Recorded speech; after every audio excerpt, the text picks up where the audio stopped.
केंद्रीय स्वास्थ्य मंत्री डॉक्टर हर्षवर्धन ने हाल ही में घोषणा की कि जुलाई 2021 तक 5 में से 1 भारतीय को कोरोना वायरस का टीका लगाया जाएगा। केंद्रीय मंत्री ने हाल ही में कहा था कि 2021 की पहली तिमाही में देश में कोरोना की वैक्सीन उपलब्ध हो जाएगी। भारत सहित दुनिया भर में कोरोना वायरस के वैक्सीन पर तेजी से काम चल रहा है। हालांकि अभी तक यह पता नहीं है कि कौन सा टीका पहले हम तक पहुंचेगा। विश्व स्तर पर 7 से ज्यादा टीके के परीक्षण अंतिम चरण में है। आइए जानते हैं कोरोना वायरस वैक्सीन के ताजा अपडेट। बुजुर्गों पर भी असरदार, मॉडर्ना की कोविड-19 वैक्सीन। कोरोना वायरस बुजुर्गों में प्रतिरक्षा पैदा करती है या नहीं, यह एक गंभीर सवाल है। कोरोना वायरस के लिए मॉडर्ना आईएनसी की बनाई वैक्सीन mRNA 1273 का बुजुर्गों पर भी सकारात्मक असर देखा गया है। अमेरिका की जैव प्रौद्योगिकी कंपनी मॉडर्ना जल्द ही अपनी कोरोना वैक्सीन बाजार में लाने वाली है। अमेरिका में mRNA 1273 वैक्सीन के तीसरे चरण के ट्रायल में 30,000 वॉलंटियर्स शामिल हो रहे हैं। एक अध्ययन में 56 या उससे अधिक आयु के 40 वयस्कों में मॉडर्ना की वैक्सीन से कोई साइड इफेक्ट नहीं हुआ है। New England journal of medicine में प्रकाशित वैक्सीन के पहले चरण के ट्रायल के बाद वॉलंटियर्स ने मजबूत एंटीबॉडी विकसित की है। मॉडर्ना की वैक्सीन अगले साल के मध्य तक ही लोगों को मिल पाएगी। कई देशों ने वैक्सीन के लिए कंपनी से पहले ही अनुबंधन कर रखा है। कोवैक्सीन तीसरे चरण के ट्रायल के लिए तैयार। हैदराबाद स्थित भारत बायोटेक अभी 2 कोविड-19 टीकों पर काम कर रहा है, जिनमें से कोवैक्सीन का परीक्षण दूसरे चरण में है। कोवैक्सीन का परीक्षणों को पूरे जोरों पर किया जा रहा है। हालिया अध्ययनों से पता चला है कि यह टीका वॉलंटियर्स में मजबूत प्रतिरक्षा देने में सक्षम रहा है।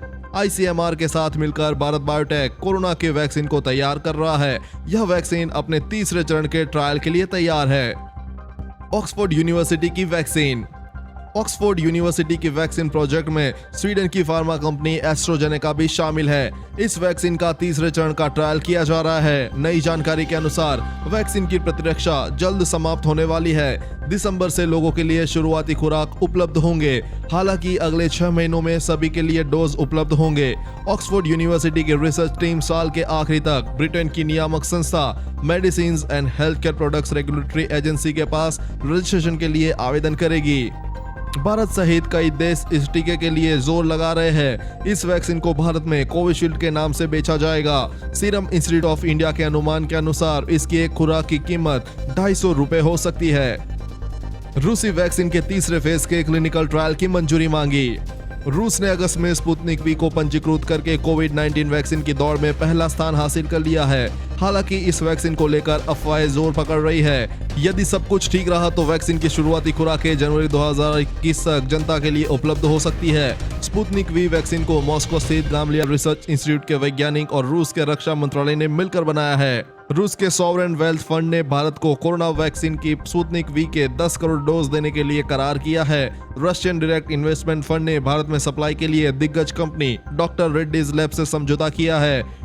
रेड्डीज लेबोरेटरी ने रूसी कोविड-19 वैक्सीन स्पुतनिक वी के भारत में मानव शरीर पर तीसरे चरण के क्लिनिकल ट्रायल की मंजूरी प्राप्त करने के लिए भारतीय औषधि महानियंत्रक में आवेदन किया है। कोरोना वैक्सीन के लिए भारत बायोटेक का वॉशिंगटन यूनिवर्सिटी के साथ करार।